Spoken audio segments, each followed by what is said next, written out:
हर खबर पर होगी आपकी पकड़। डाउनलोड कीजिए एबीपी लाइव ऐप। निधि, ये पुल का गिरना और उस पर तेजस्वी यादव जिस तरीके की घेराबंदी नीतीश सरकार की कर रहे हैं, बात सुशासन से आगे बढ़कर अब भ्रष्टाचार में नीतीश सरकार के लिप्त होने की ये आरोप विपक्ष की तरफ से लगाए जा रहे हैं। जाहिर सी बात है रोमाना, मैंने कहा कि चुनाव है और ऐसे में अगर विपक्ष के पास एक बड़ा मुद्दा मिल जाए, इतना बड़ा हथियार मिल जाए, तो उसको भुनाने की कोशिश तो करेगी ही। और 263 करोड़ का लागत, ये कोई छोटी मोटी रकम तो है नहीं। अगर इतने बड़े रकम से एक पुल का निर्माण होता है, उस पुल को बनाने में 8 साल लग जाते हैं। पुल को 3-4 साल में बन जाना था। 2012 में उसका शिलान्यास हुआ था। मैं पुल को ही सबसे पहले दिखा दूं। ये जो पुलिया इस वक्त आप देख रहे हैं और तमाम लोग, ये पुलिया है। यहाँ से लगभग 1 किलोमीटर की दूरी पर वो पुल है, 70 घाट पुल। और पुल को अप्रोच करने के लिए, अप्रोच करती हुई ये पुल है। और एक बात और मैं साथ साथ बता दूं कि जब शिलान्यास किया गया था तो साथ में नीतीश कुमार ने ये भी कहा था कि अब हम अप्रोचिंग रोड अलग से नहीं बनाएंगे, उस पुल को मरम्मत साथ साथ चलता रहे, इसलिए अप्रोचिंग सड़क बनाएंगे। और इसको लेकर के ये पुलिया बनाया गया। अब इस पुलिये के नीचे देखिए कि ये जो मिट्टी है, ये धीरे धीरे करके कटने लगी। 3 लाख क्यूसेक पानी का दबाव नहीं झेल पाया ये पुलिया और पूरा मिट्टी को यहाँ से बहा कर ले गया। अब आप समझिए कि गोपालगंज और सारण से जिन लोगों को पटना जाना है या मोतिहारी जाना है या इस रास्ते से जाना है, उनके लिए तो पूरा रास्ता ठप हो गया। तो यानी 8 साल में एक पुल बनकर तैयार होता है और 1440 मीटर इसकी लंबाई है इस पुल की, और वो पुल जो है वो ध्वस्त हो जाता है। तो ये तो एक बड़ा मौका है। और ऐसा तब है जब 3 महीने बाद चुनाव होना है। लगभग तैयारियां जो है पूरी जोर शोर से कर ली गई हैं और सभी योजनाओं का जो है हवाला दिया जा रहा है। नीतीश कुमार ने वीडियो कॉन्फ्रेंसिंग से किया उद्घाटन, और इसको लेकर के तमाम चीजें। देखिए, जेडीयू से मनजीत सिंह हमारे साथ इस वक्त मौजूद है। और ये पुल टूट गया सर, क्या कहेंगे इसको लेकर? नहीं, पुल नहीं टूटा है। पुलिया तो टूटा ना सर, लोग कैसे जाएंगे अब? मैडम, मेरी बात को पूरी तरह सुन लीजिए। ये आप जहाँ खड़ी हैं वो पुलिया है और पुल यहाँ से दूर है, 70 घाट पुल। जो पुल के गुणवत्ता में अगर गड़बड़ी होती तो पूरा 70 घाट पुल ध्वस्त होता। ये पुलिया है और पुलिया के समीप ये गंडक नदी में लगातार 4 दिनों से कभी 2,80,000 क्यूसेक्स, आज के दिन में 3,80,000 से अधिक क्यूसेक्स पानी का बहाव हो रहा है। और पानी के दबाव और बहाव के कारण यहाँ कटा हुआ। दूसरी महत्वपूर्ण चीज यह है कि अगर गुणवत्ता में कहीं कमी आती तो 15 सालों में हमारी सरकार गुणवत्ता से कभी समझौता नहीं की है। और ये जांच का एक विषय है कि गुणवत्ता में कमी है या अधिक पानी के दबाव या बहाव के कारण इस तरह से यह टूट हुआ। आप कह रहे हैं कि गुणवत्ता में यहाँ कमी नहीं है पुल के निर्माण में और पुल के कंस्ट्रक्शन के काम में। विपक्ष आपकी यानी सरकार की गुणवत्ता में कमी बता रही है और बताएगी ही, क्योंकि यहाँ पर अगर क्वालिटी चेक में ये पास हो गया है तो फिर ये कैसे पुल टूट गया? नहीं, ये सबसे बड़ी बात है कि पहली बार इतनी मात्रा में इतना अधिक क्यूसेक्स पानी का डिस्चार्ज हुआ है। और जो पुलिया के समीप बहाव आप देख रही हैं, इसमें एक साइड में लगाना था, बोल्डर पिचिंग भी करना था, जो अत्यधिक पानी समय से पहले आने के कारण ये बोल्डर पिचिंग इस अप्रोच में नहीं हुआ, जिसके कारण ये टूटा।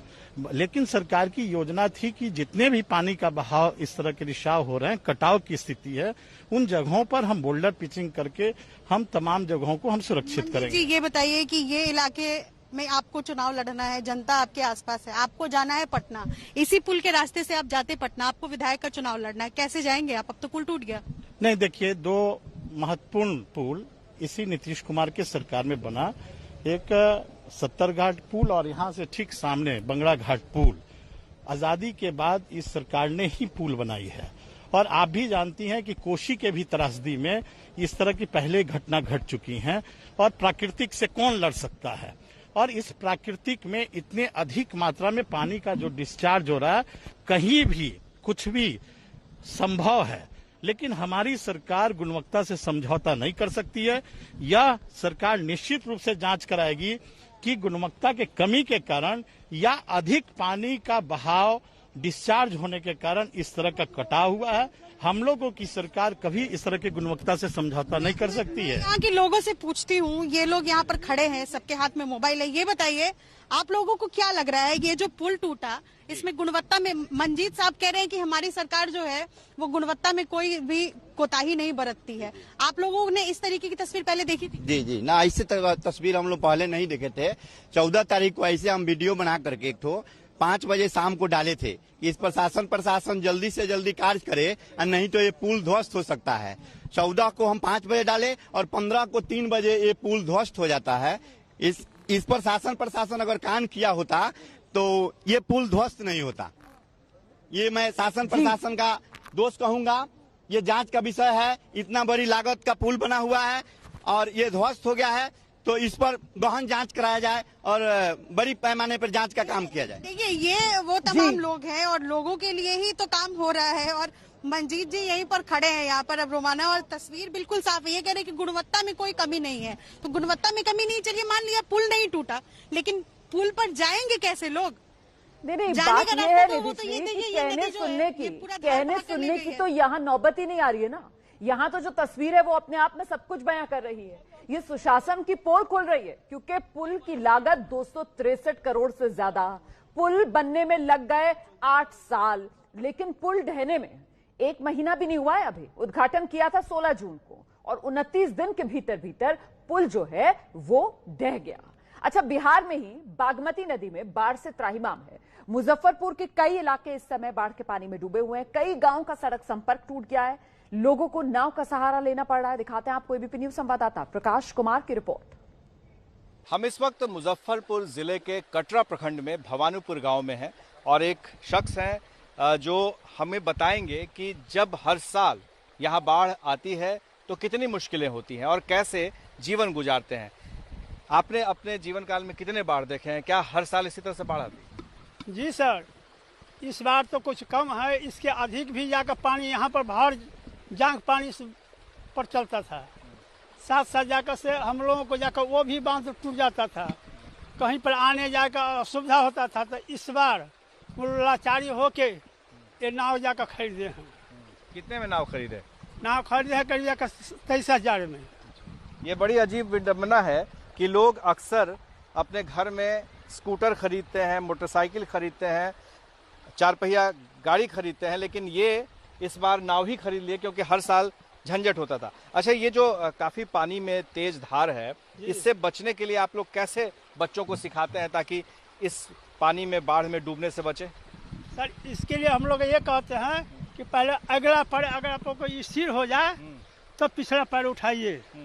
इससे ये होगा कि अगला पैर स्थिर जब हो गया तब जाकर ई पैर उठाने के बाद ये भी पैर स्थिर हुआ तो पानी से बचाव होगा।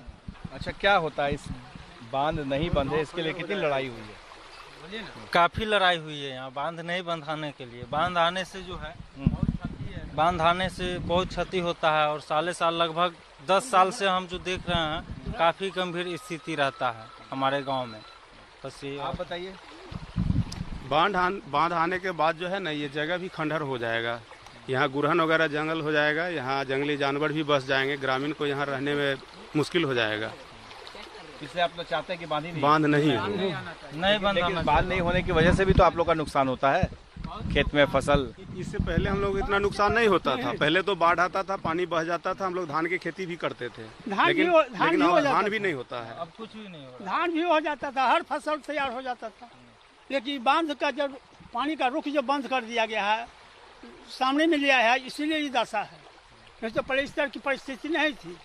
आपको दिखा रहे हैं इस भवानीपुर गांव की स्थिति कि पानी जो है गांव के बीच से पानी बह रहा है और इसकी वजह से चारों तरफ जो मवेशी भी हैं उन्हें भी काफ़ी दिक्कत हो रही है। घर वाले तो एक तरह से इस बात के लिए अभ्यस्त हो चुके हैं कि हर साल बाढ़ आना है और उसमें रहना है। ये वो इलाके हैं जहां पर कि कहा जाता है कि बांध के अंदर के इलाके हैं और हर साल पानी आता है। ये स्थिति अभी यहाँ पर है।